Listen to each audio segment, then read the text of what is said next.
இப்போ மெனோபாஸ் அப்படின்னா என்னென்னா, ஒரு வருஷம் பீரியட்ஸ் வராமல் இருக்குது அப்படின்னு சொன்னால் அதுதான் மெனோபாஸ் பீரியட்.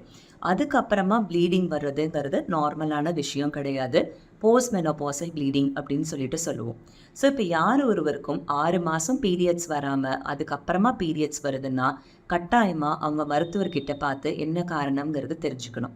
இது நிறைய நேரம் அந்த கர்ப்பப்பை சுருங்கும் போது ஏற்படக்கூடிய ஒரு ப்ளீடிங்காகவோ, இல்லை ஒரு கர்ப்பவாயில் ஏதாவது ஒரு இன்ஃபெக்ஷன் இருக்கிறது, கர்ப்பப்பைக்குள்ளே ஏதாவது ஒரு சின்ன சத வளர்ச்சி மாதிரி இருக்கிறது, ஏஜ் ஆகிட்டு இருக்கும்போது இந்த ரத்தம் முறையாமல் இருக்கிறதுக்கான மெடிசின்ஸ் எடுத்துப்பாங்க, அதோட காரணமாலாம் இருக்கலாம்.